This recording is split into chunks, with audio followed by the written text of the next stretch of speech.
Perkenalkan, nama saya Fauzan Aldi dengan NIM akhir 22 akan menjelaskan tugas individu mata kuliah perancangan dan analisis algoritma. Yang pertama tuh kita mengerti penjelasan masing-masing poin ya. Pertama ada dynamic programming, yaitu teknik pemrograman untuk menyelesaikan masalah kompleks dengan memecahnya menjadi submasalah yang lebih kecil dan menyimpan hasil dari submasalah tersebut untuk menghindari perhitungan ulang. Yang kedua ada backtracking.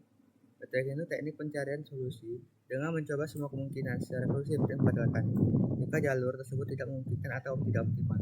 Yang ketiga ada prune search, itu teknik pencarian solusi yang mirip dengan backtracking, namun dengan optimasi pertambahan untuk memangkas cabang pencarian yang tidak perlu.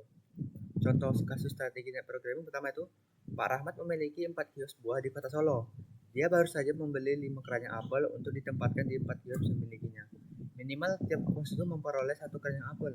Keuntungannya itu dapat 9.000 itu yang nantinya diperoleh dari tiap kios tergantung pada keranjang apel yang ditempatkan yang nilainya diberikan pada tabel berikut. Itu keranjang 1 itu kios 3, keranjang kios 2, keranjang 4, kios 3, 5, kios 4, 3, dan seterusnya. Tentukan alokasi keranjang apel agar Pak Rahmat memperoleh keuntungan yang maksimum. Jawabnya itu pertama stack n, itu kios n itu 1, 2, 3, 4. Stack Sn itu jumlah keranjang yang tersedia untuk ditempatkan di kios.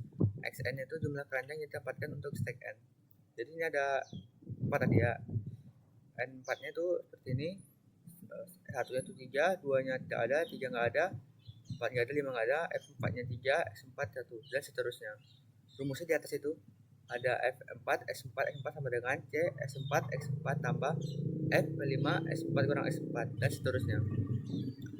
Dan ini juga sama seperti tadi, dan ini N-nya 3, dari bawahnya N-nya 2. N-nya 1 ini seperti biasa, caranya sama dan mendapatkan nilai X-nya 1.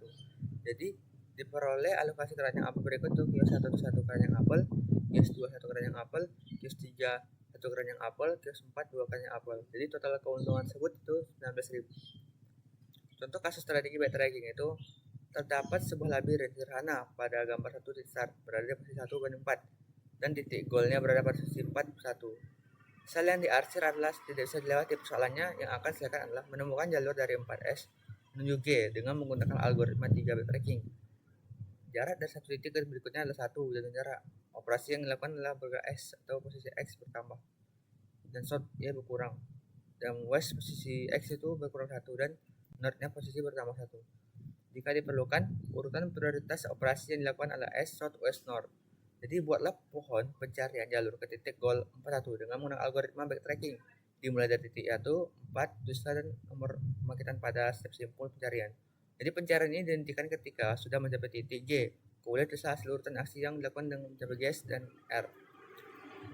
Penyelesaiannya, jadi solusinya nyatakan sebagai vektor X, X1, X2, XM. X1 itu S, South, West, North. Fungsi T-nya itu mencoba mengeksten X-nya dengan urutan S, South, West, North. Jadi fungsi pembatas B itu memeriksa apakah koordinat X itu belum tercapai labirin, yaitu 1 kurang lebih 1, X kurang dari 4, dan 1 kurang lagi Y kurang dari 4. Atau masih bisa berpindah ke sel lain jika true, ekspansi put, jika false matikan simpul. Nah, ini adalah gambarannya dari 1 South S South West itu. Jadi urutan aksi yang benar tuh South S South South West. Jadi solusinya tuh South S South South West. Jadi contoh kasus strategi prune search tuh ada 2 buah teko masing-masing berkapasitas 4 galon, teko A dan 3 galon teko B. Tidak ada tanda yang menunjukkan batas ukuran pada kedua teko tersebut. Masalahnya bagaimana kita dapat mengasihkan tepat 2 galon air dalam teko tersebut berkapasitas 4 galon. Dari permasalahan di atas kita mendefinisikan masalah sebagai ruang keadaan. Kita tentukan langkah-langkah tuh. Pertama, identifikasi ruang keadaan. Permasalahan ini dapat dilambangkan dengan X, ya, di mana X itu air yang diisikan pada teko A, yaitu air yang diisikan pada teko B. Keadaan awal tujuan tuh keadaan awal di kedua teko tuh kosong. Tujuannya tuh keadaan di mana pada teko 4 bersih 2 tempat galon air 2N untuk sembarang N. Sekian dari saya, terima kasih. Wassalamualaikum warahmatullahi wabarakatuh.